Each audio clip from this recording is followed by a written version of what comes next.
20 février 2015, Freddy Tchébet a organisé à son siège à Cotonou la 6e soirée politique autour du thème « Quel Parlement pour préserver les acquis politiques au Bénin ?» Un thème actuel pour un débat opportun. Ce débat se tient aujourd'hui, le 20 février 2014, qui se trouve être le jour de l'ouverture des dépôts des candidatures à la Sénat, moment favorable pour faire le bilan du système parlementaire au Bénin et envisager des pistes, des solutions pour le choix plus judicieux du député béninois de la 7e législature au soir des élections le 26 avril 2015. Pour la présente soirée, il y avait comme invité Amissé Touafo Djobo, ancien député à l'Assemblée nationale, Wilfred Léandre Rumbedji, journaliste, analyste politique, Elfried Doussavi Messi, représentant de la société civile, Nouroum Bida, député à l'Assemblée nationale, comme modérateur Espedi Ologu, journaliste. Qu'est-ce que c'est qu'un Parlement? À quoi sert un Parlement? Et tout de suite après, à quoi sert un député? Et quelle est la part du Parlement et du député dans l'édification de l'état de droit démocratique de la nation? Et vous vouliez savoir ce que devrait être l'Assemblée nationale ou le député aujourd'hui? Je crois que c'est le fond du débat. Moi, je vais camper tout de suite en vous disant que le député de demain, le président de l'Assemblée nationale de demain, ne doit plus être celui qui gicle et celui qui répond pan lorsque on siffle pire là-bas.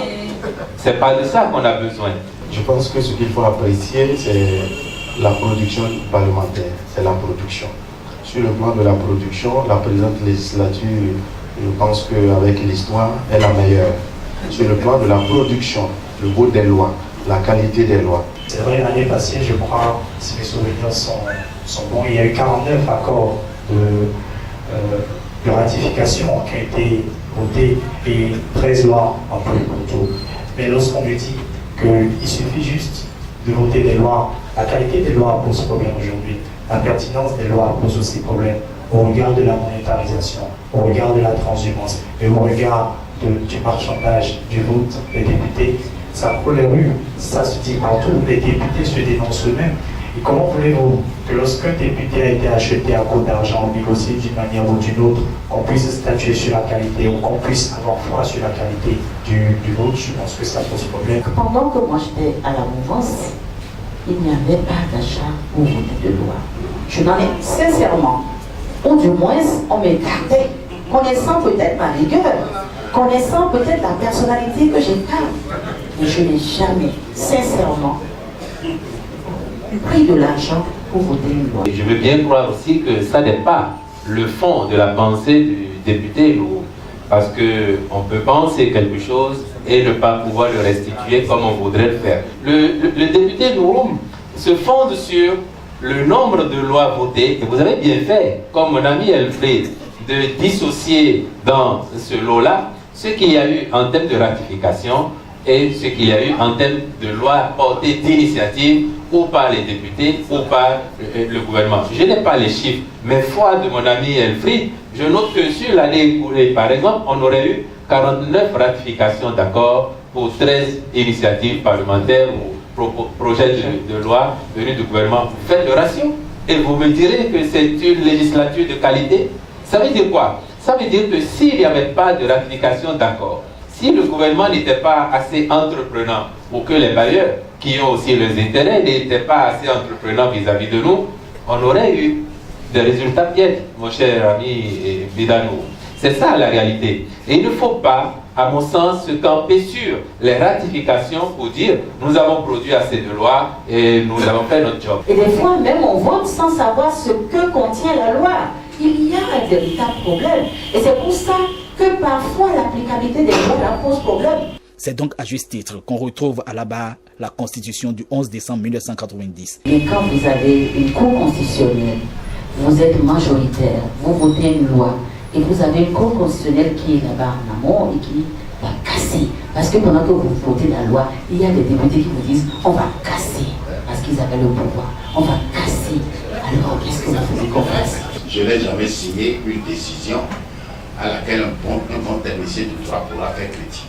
Ça, oui, je le dis. Je le dis, je l'affirme. Et j'attends qu'il va prendre une décision que j'ai signée. Il va faire critique technique. Je lui répondais techniquement. Actuellement, nous avons des dispositions de notre constitution qui sont anticonstitutionnelles, mais qui sont dans la constitution. Nos lois actuelles ne nous permettent, par exemple, d'avoir des députés de qualité que vous souhaitez. Ce n'est pas possible. Je dis calmement, tranquillement, nous avons mis sur pied une bonne constitution qui ne comporte aucune disposition anticonstitutionnelle. J'ai comme l'impression que ceux qui ont rédigé cette constitution, pour eux, c'est comme si c'était une manière de leur porter un coup que de remettre en cause cette constitution. Aucune constitution ne porte comme mode d'emploi « attendez 50 ans avant de me réviser ». Aucune constitution. En même temps qu'il faut laisser le temps à cette constitution de mûrir, en même temps, il ne faut pas en faire un sujet tabou. Pêle-mêle, invités et publics font le diagnostic de l'institution parlementaire. Le Parlement n'est pas représentatif. N'est pas représentatif, n'est-ce pas, des couches sociales, des couches qu'il faut. Il n'aura que dans l'Assemblée que des gens, n'est-ce pas, des anciens retraités, des douaniers retraités, des hommes d'affaires. Vous n'aurez pas un paysan, vous n'aurez pas un ouvrier, même un ouvrier spécial. Vous n'en aurez pas. Aujourd'hui, les députés qu'on a, ils ne représentent pas le peuple, mais c'est des députés nommés à l'Assemblée nationale. C'est le chef d'État qui s'assoit au palais, qui choisit qui sera tête de liste, qui sera suppléant, même si la personne ne connaît pas son village. Tout le monde voit aujourd'hui, quand on dit élection, c'est l'argent. Alors que les questions légales sur le code électoral est bien élaboré, qui a fixé le cap. Les gens ne pas les fonds de campagne, la Cour suprême vous a posé selon les types d'élections, mais personne n'a jamais été sanctionné. Ça veut dire que tout le monde sait qu'on triche et on est dedans, on triche, ça arrange.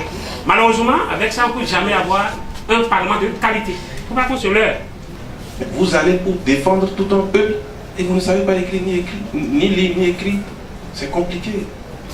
Vous pouvez avoir la volonté, mais je pense qu'on peut trouver une autre formule pour vous envoyer dans une autre représentation. Mais au Parlement, c'est le peuple béninois qui est là-bas. Le Parlement, dans son ensemble, de façon générale, s'est quand même bien comporté. Et simplement parce qu'à la date d'aujourd'hui, nous pouvons mettre à l'actif du Parlement un modèle institutionnel. Et en termes de bilan, je pense que les élections législatives se sont quand même déroulées normalement. Nous avons enregistré 6 élections législatives, ce qui n'est pas mal, qui se sont démarrées plus ou moins dans la transparence. Il y a eu des initiatives parlementaires fortes à des moments donnés, de contrôle de l'action gouvernementale, de légifération aussi, et des lois essentielles. Reste que, somme toute, le législatif, comme les autres institutions issues de la conférence nationale, peine à satisfaire les Béninois, de sorte qu'ils se demandent qu'avons-nous fait comme chemin en 25 ans de renouveau démocratique. De la première législature à la 6e, au lieu que nous améliorons notre système parlementaire, il n'a fait que régresser. Et ça, ce n'est pas simplement du fait des hommes que nous envoyons à l'Assemblée.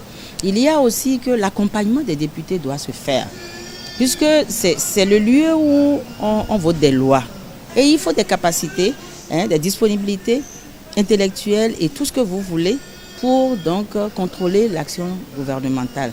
Nous sommes dans l'expérimentation du système démocratique dans notre État et dans ce processus, le Parlement joue un très grand rôle. Et pour le cas du Bénin, je pense que depuis 1990, notre Parlement essaie de jouer son rôle. Seulement que, vous savez, au-delà de la bonne volonté et de tout ce que l'institution fait, il faut continuer par renforcer le cadre institutionnel. C'est une très belle initiative à partir du moment où le débat s'est appesanti sur la représentation nationale que nous nous apprêtons à mettre sur pied. Il faut que nous puissions savoir d'abord ce que c'est qu'un député et les contours qui sont mis en œuvre pour que nous puissions avoir un Parlement de qualité. Avoir un Parlement de qualité, c'est d'abord avoir des candidats de qualité, c'est avoir des partis de qualité. Cette soirée politique et la thématique qu'elle aborde interviennent dans un contexte tout à fait opportun, étant entendu que nous sommes à la veille des élections législatives. Aujourd'hui, on se pose bien des questions et je crois que ces questions-là ont été abordées tout au long de cette soirée qui aura duré 2 ou 3 heures. Et beaucoup d'interventions nous ont révélé les maux dont souffre notre démocratie, les maux que porte et amplifie le Parlement. Et donc des essais de solutions ont été apportés. Nous espérons que, à partir de ce qui a été dit ce soir, quelque chose pourra éventuellement changer pour notre démocratie. C'est une soirée qui nous a permis de comprendre que le Parlement du Bénin n'est pas assez représentatif des différents courants sociopolitiques, mais encore de la jeunesse du pays qui manque de présence au niveau de l'Assemblée. Et il faut travailler ensemble pour qu'il y ait davantage de jeunes et de femmes dans cette Assemblée.